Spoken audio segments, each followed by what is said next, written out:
Сәлеметсіздер ме, құрметті тыңдаушылар? Эфирде Тәлім подкасттың 3-ші кездесуі.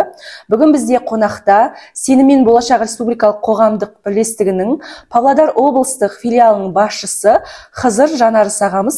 Хош келдіңіз, аға. Хош болдық. Сенім мен Болашақ Республикалық қоғамдық бірлестігінің құрылуы мақсаты жайлы айтып берсеңіз. Құрылуы жалпы Павлодар облысында құрылды. 21-ші Павлодар облысында құрылған.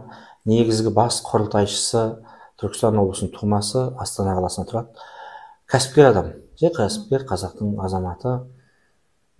Сол кісі, жалпы идея сол кісіден шыққан. Сол кісінің Павлодар облысында бір белгілі дарынды балаларға арналған қыздар мектебінде қыз оқып жүрген кезде, сол әкелермен кездесіп, әкелермен жиналыс өткізіп, кездесу өткізіп, әкелер кеңесін құрып, кейін бір жылдай, 2019 жылдан бастап, 2 жылдай сол әкелерменен сол іс-шараны басқарып жүрді. Сосын 21 жылы көктем шығатын кезде біз бұл іс-шараны осы бір мектептің ішінде отыра бермейік, үлкейтіп ашайық, бірлестік құрайық, елімізге таратайық деді. Біз аса түсіне бермедік. Енді ол кісінің өзінің идеясы болды.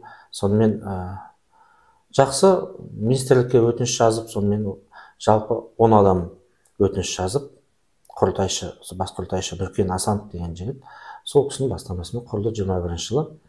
Енді құрған мақсаты не? Жалпы ой айту емес, ой ояту деген мақсатта құрған. Жалпы одан кейінгі екінші мақсаты баланы емес, өзіңді тәрбиеле деген мақсатта. Жалпы ата-ана өзін тәрбиелеу керек деген мақсатта құрылған. Бүгін күнде мысалы 16 облыста филиалдары бар, Астана қаласында бас кеңсеміз бар. Мен Павлодар облысындағы филиалның басшысы ретінде жұмыс жасаймын. Сол сияқты әр облыста филиал басшысы бар, психологтар бар, менеджер бар. Яғни біздің қасымызда бірнеше адам жұмыс жасайды. Былайша айтқанда елімізде 60-тан астам адам сол Сенім мен Болашақ ұйымында қызмет атқарамыз. Бұлардың барлығы сол мақсат тек қана ата-анаға көмектесу, халыққа көмектесу, халықтың қолынан ұстап, тәрбие жөнінде бір кеңес беру, тәжірибемізбен бөлісу, сол мақсатта құрылған. Және өкінішті жағдай, біз мысалы жаңағы әлемде жасөспірімдердің өз-өзіне қол жұмсаудан, сол сияқты отбасыларының бүлінуінен өте жоғары орындарға көтеріліп кетуімізден осы мақсат құрылған. Яғни оны бұл жерде айтпай қояйық. Жалпы бір еліміздегі тәрбие мәселе жөнінде адами психология, балалардың психологиясы, ой өрісі, дамысы бір басқа бағытқа кетіп бара жатқандықтан осы нені құрған. Жақсы түсінікті ағай. Биылғы оқу жылынан бастап мектеп ата-аналар арасында форумдар ұйымдастырылып жатыр. Біздің мектепте де екі рет ата-аналармен кездесу өткізілді. Бұл ата-ана форумдары қаншалықты пайдасын береді деп ойлайсыз? Жалпы енді биылғы оқу жылы деп бастыңыз ғой, негізгі біздің Сенім мен Болашақ ұйымы құрылған, 21 жыл құрылған кезден бастап 37 үлкен форум өткіздік. Биыл емес, 21 жылы 17 қарашада алғашқы форум Шымкент қаласында болды. 970 адам Қазақстанның бүкіл жағынан қатысқан. Яғни пандемия кезінде сол жерде басталған. Кейін екінші форум 21 жылы осы бірінші филиал ретінде ашылған Павлодар қаласында болды. Ол жерде 450 адам қатысты. Сол сияқты сіздің мектепте айтып отырған форумдар деп отырсыз ғой, ата-аналар форумы. Бұл енді былайша айтқанда бір ой салу, ой қозғау, адамдарға бір осындай дүние бар деген форумның мақсаты қалай болу керек? Форумның мақсаты адамдар түсіну керек. Яғни бір форумға келген кезде бір нәрсе алып кету керек. Тәрбие жөнінде ат салысуымыз керек, не істеуіміз керек деген сияқты олардың өзінің бір ат салысып, сол жерден бір келіп алып кететін, пайдаланатын дүниесі болу керек. Әшейін жай ғана бір форум өтті деген сияқты бір жасанды түрде өтіп жатқан форумдар болса, келді, кетті, ол енді мысалы отырған спикерлер де өте маңызды. Форумда сөйлейтін адамдарға жаңағы отырған келген халыққа өткізе білу керек, өз ойын жеткізе білу керек. Бүгінгі қоғамдағы мәселелердің жалпы тәрбие жөнінде не тақырыпта форум өтсе, сол тақырыпты ашып, жеткізіп, нақты түрде жұмыс жасайтын адам өткізу керек. Ол жерде жаңағы кез келген бір қоғам белсендісі болуы мүмкін, үкіметтің бір мықты адам болуы мүмкін, мықты сөйлейтін біреу болуы мүмкін. Соны шақырып, спикер ретінде шақырып форум өткіздіңіз, әдемі сөзбен айтты кетті, ол форум пайдасын бермейді. Форум пайдасын беру үшін іспен айналысып жүрген адам сөйлеу керек. тәрбиемен айналысып жүрген, адамдармен кездесіп жүрген, әрбір мектепте, әрбір қоғамдық орында, әкімдікте болсын, ауылда болсын, бәр жерде осы тәрбие мәселесі жөнінде өз ойын айта алатын, пікірі бар, және өз ойын айтқанмен бірге сол істі істей алатын адам, істеп жүрген адам керек. Істеп жүрген адам сөз етеді. Әйтпесе жай ол мен де айта саламын, кітаптан оқып алып сіз айтасыз.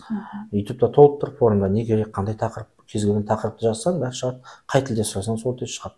Яғни оны сайлап беру оңай, бірақ сол іспен айналысатын айту керек адам. Жүрегінде бар адам, жүрегімен қызмет етіп жүрген, шын көңілімен, пейілімен сол жолда жүрген адам сөйлеу керек. Сонда әсер етеді. Рахмет аға. Ал қазіргі қоғамда көбінесе бала тәрбиесімен әйел адамдар айналысады. Ер балалардың мінезі, ер адамға тән ерік жігері қалыптасу үшін әкенің тәрбиесі қаншалықты маңызды? Әкенің тәрбиесі әйел адамға да қаншалықты маңызды болса, ер адамда соншалықты маңызды. Яғни отбасында ата-ана екеуі бірдей тәрбие бере білу керек. Екеуі бірдей тәрбие бере алмаса, бала ақсайды шынымен де. Яғни бүгін күнде мысалы кез келген мектепке ата-аналар жиналысы деген кезде тек қана әйел адамдар келеді. 90% әйел адамдар келеді. Сіз әдейі арнап, құр әке келсін, бір сыныптан 2 әке, 5 әке кел деп, әзер деп шақырып әкеледі кейбір мектептер. Әкелер кеңесін құрамыз деген кезде.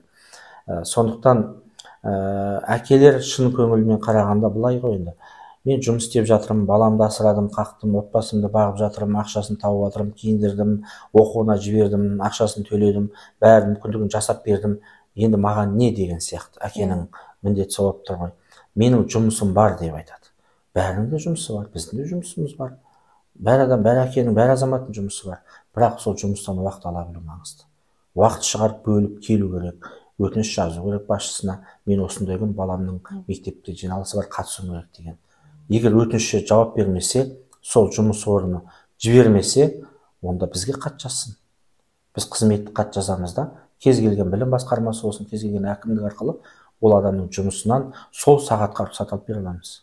Яғни ол жерде ол өзіне байланысты. Мен ол жұмысым бар, уақытым жоқ деп келмей қойуға да болады. Келмей қойып, жұмыстан кейінгі үйде телефон қарап жатуға да болады. Ол да бар. Сондықтан әкенің міндеті өте маңызды, екеуі бірге атсалысу керек. Бірге атсалыспаса, ол енді нәзік болады. Мысалы, ұл балаға әкенің мінезі қаталды, қыз балаға да бір қаталды керек, әкенің қабағы керек, әкенің бір қарап қалған көзқарасы керек міндетті түрде. Әкенің өз орны маңызды. Яғни ол жасық болу да содан қазіргі күнде. Мысалы, әскерге барған ұл балалар бірінші күннен бастап сондай бір ауыр жағдай болып жатқан жоқ қой. Бірінші күннен бастап сынып қалуы, жаңағыдай өз-өзіне бір қиянат жасауы, үйттім өте қиын екен деп беріліп кетуі, яғни ата-анасын сөйлеспеуінен. Әке емес, құр анасы да үйінде сөйлеспеуінен. Балалар үйінде сөйлеспейді, ата-анасымен әңгімелеспейді, сырын шертпейді, айтпайды, айта алмайды дейді. Кез келген буллингке, әлімжеттікке ұшыраған кезде айта алмайды ата-анасына. Өйткені қорқады.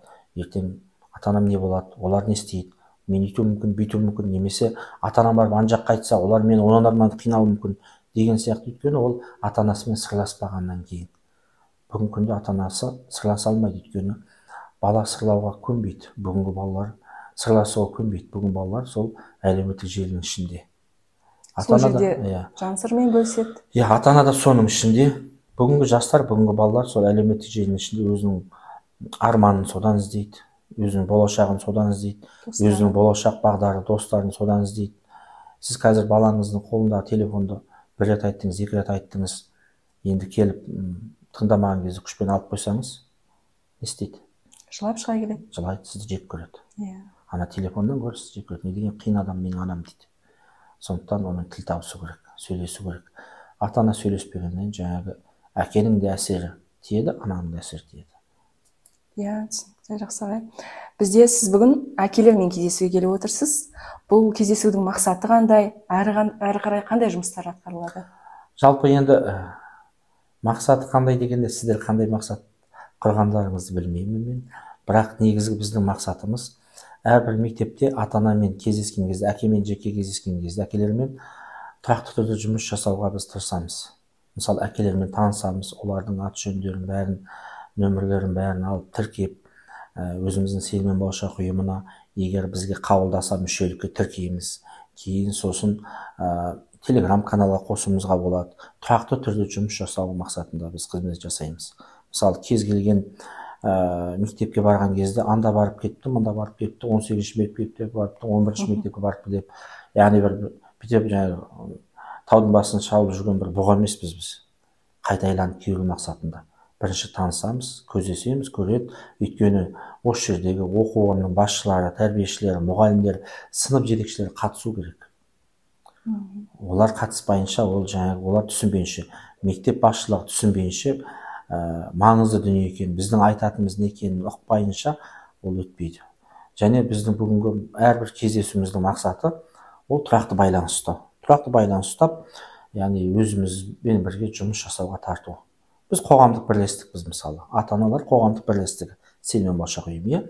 Енді ата-аналар, сіздің әкеңіз ата-аналар қатарындағы адамдар. Осы мектептің әкелері, олар осы қаланың басқа мектептеріне де шығу керек. Сіз Зерде мектебі дарынды балаларға арналған мектеп қой. Ата-анасы дарынды деген сөз, өйткені олар өздері өз еркімен таңдап, мына мектеп керемет деп, қаланың ар шетінде тұрса да әкеп осында оқытады. Неге? Олар бір маңызды екенін білген адамдар. Сондықтан олар дарынды адамдар басқа мектептегі ата-аналармен жұмыс жасау керек. Немесе осы мектепке келе алмайтын ата-аналармен жұмыс жасау керек. Яғни мектепке мен Зердеге тапсырдым баламды, күшті мектеп болды, сау болды деп жүрген ата-аналар да бар сіздерде. Неше бала оқиды мектебіңізде? Бізде 300-ден асады. 300-ден астам бала бар болса, мысалы айталық бір үйден 2 бала жоқ шығар, бір үйден 1 бала көбінде, иә? Жоқ, 2-еу де, 3-еу де бар бізде. Жарайды, онда айталық, онда сізде 150 отбасының баласы дедік. 150 отбасының бүгін кем дегенде 100 әке отыру керек. Мысалы, кем дегенде 100 әке бар сіздің мектебіңіздің әкелер қатарында. 100 әке отыру керек. Егер 100 әке келе алмаса, 50 ғана келді дедік, иә? Қалған 50 келе алмайтын адамдар демес. Олар жұмысын сылтаулатты ма, үйтті ма, бүйтті ма келе алмайтын. Яғни үнемі мектепке келе алмайтын адамдарда отбасылық жағдайы, тұрмыс тіршілігі, күнкөріс деңгейі, немесе отбасында бір-біріне қарым-қатынасы, балаға деген, ағайын туысына, жақынына деген қарым-қатынасынан бір ақсақ жері болуы мүмкін. Сол адамдармен кездесіп, сол адамдар шақырып, ол адамдармен жеке-жеке сырласып, ол адамдардың мұңымен бөлісу керек. Мұңымен бөлісіп, ол адамдар ішіндегісін шығару керек. Олар айта алмайды мұнда. Менің отбасым мынандай, әйелім сондай жағдайда, немесе төлей алмай жүрген ақшам бар, немесе тұрмыс тіршілігінің деңгейі өте нашар деп айта алмайды. Сондай адамдармен жеке-жеке сырласып, оларды сол ішіндегісін шығару арқылы өзінің проблемасын өзі шешеді. Егер жабылып жүрсе, жабылған күйі жүре береді олар. Ешбір туысына айтпайды, білет бәрі, қандай жағдайда екен жақындары, бірақ ол ақырласпайды, сырласпайды, сонымен жүре береді ол. Сондықтан олармен сырласу керек, шақыру керек, қолынан ұстап, ондай адамдарды міндетті түрде осы жерге шақырып, бірден екіден болсын кездесу өткізіп, ішіндегісін шығарып осы жалпы түбегейлі жұмыс жасауға тырысу керек. Мектеп психологы ретінде мен көп ой түйіп отырмын сіздің сөздеріңізден кейін. Енді осы Сенімен болашақ республикалық қоғамдық бірлестігінің болашаққа жоспарлары қандай? Болашаққа жоспары жалпы біз осы алдымыздағы жылда енді жеке жоба алып жатырмыз. Мысалы біз осы 23 жылы 6 облыста жоба бастағанбыз, соның 3-еуі толық аяқталды. Яғни жоба біз Павлодар облысында 16 жасқа толған жастар үйіндегі балалармен жоба ретінде алдық, тәрбие жөнінде. Яғни жетім балалар үйі, ата-ана құқығынан айырылған балалар, солар жастар үйіне келеді, доминушество дейді. Ол жерге келгеннен 16 жасқа толған бала 23 жасқа дейін тұрады. Ол жерде жатақханасы ғана бар, стипендиясы бар, колледжде оқиды бәрі. Тәрбиеші күнде ішінде жүреді болды. Олардың тәрбиесімен дос болып араласып жатқан адам жоқ. Олардың туыс-туғаны болса да бармайды, араласпайды, өйткені ата-анасы жоқ қой. Сондықтан біз сол балаларды тәрбие жөнінде өзімізге өкілдік ретінде алып, сондай бір жоба бастағанбыз. 23 жыл ақпан айынан тамыз айында аяқтадық. Өте жақсы нәтиже. Мысалы, Павлодар облысында 83 бала болған, қазір 100-ден асты балалар.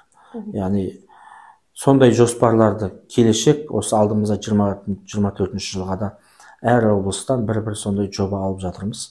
Жобаны қорғап, Астанадан бекіткеннен кейін сол жобамен жұмыс жасаймыз. Енді былайша айтқанда келешектегі біздің жоспарымыз жалпы осы тәрбие жөнінде халық арасындағы мәселелер, жалпы адамдар арасындағы қиын жағдайлар, шешілмей жүрген проблемаларды зерттеу арқылы эксперт маман ретінде, эксперттік сарапшы ретінде деңгейге өтіп жатырмыз біз қазір. Яғни сарапшылық жасауға. Мынау облыста мынандай мәселе бар, мынау облыста мынандай. Мысалы, Павлодар облысы Қазақстан көлемінде мысалы отбасының ажырасуынан бірінші орында. Сондай мәселелерді зерттейміз, қараймыз. Сосын соған не керек, сол бағытта жұмыс жасаймыз. Яғни келешекте жоспарларымыз өте көп. Мақсатымыз енді бір халыққа пайдалы болу ғой. Біздің Екібастұз қаласында бар ма бірлестіктеріңіз? Екібастұз қаласында жеке филиал жоқ. Біз облыста бірақ филиал бар. Әр облыста бір филиал ғана. Енді сол Екібастұз қаласына әр аптаның бейсенбі күні келіп тұрамыз біз. Осы жылдан бастадық, оқу жылдан бастап. Бұл жерде енді үлкен қала, адамдар да көп, мектеп те көп. Жалпы енді халықпен кездесуге келіп тұрамыз әр аптаның бейсенбі күні. Сосын жаңа бағана айтқаным сияқты бір рет келгеннен кейін келесі айда тағы да бір рет келіп, солай жалғастыруға енді атсалысып жатырмыз. Тұрақты түрде жұмыс жасауға мақсат. Жақсы, көп рахмет. Сонда бірлестікке кез келген адам кіре алады, иә? Бірлестікке кез келген адам мүшелікке кіре алады. Иә, мүшелікке кіреді, жанашыр ретінде тіркелуге болады. Мысалы, біз жай мүшелікке тіркелген адамдар бар. Сосын бірлестікке жанашыр ретінде тіркелетін адамдар бар. Мысалы, мен айталық бүгін сіздің мектепте 100 адаммен кездестім, иә? 100 әкеммен кездестім. Соның ішінде бір 10 адам нақты осы идеяны түсініп, мен осыған атсалысам деп шығатын болады қазір күрес. Сол кезде сол 10 адаммен біз тұрақты түрде байланыс құрып, оларды біз өзімізге жанашырлар қатарына қоса аламыз. Кейін олармен тұрақты байланыс құрсақ, осы мектептегі басқа адамдармен де жұмыс жасауға біз ықпал жасаймыз. 10 адаммен кездесіп отырамыз, бүйтейік деп ақылдасамыз, басқа жаққа қонаққа шақырамыз. Мысалы, Павлодар қаласында дарынды балаларға арналған мектептер көп, соның әкелері бар, мысалы, ата-аналары бар. Оларда да жаңағы спорттық кездесулер, ойындар өткізуге болады, кездесу. Сосын артынан отырып, дастархан басында әңгімелесіп, сөйлесіп, кәдімгідей адамдар бір-бірімен білісу керек, танысу керек. Сол сияқты осы Екібастұз қаласында басқа мектептегі адамдармен де жаңағы белсенді ата-аналармен бірге жанашырлар қатарына қосып бірге қызмет атқаруға болады. Жақсы, көп рахмет сізге. Бүгінгі кездесуден көп ой түйдім өзім. Жақсы, кездескенше. Жақсы, рахмет. Сау болыңыз. Рахмет, шақырғандарыңыз рахмет. Бір пайдамыз тиеді деп ойлаймыз.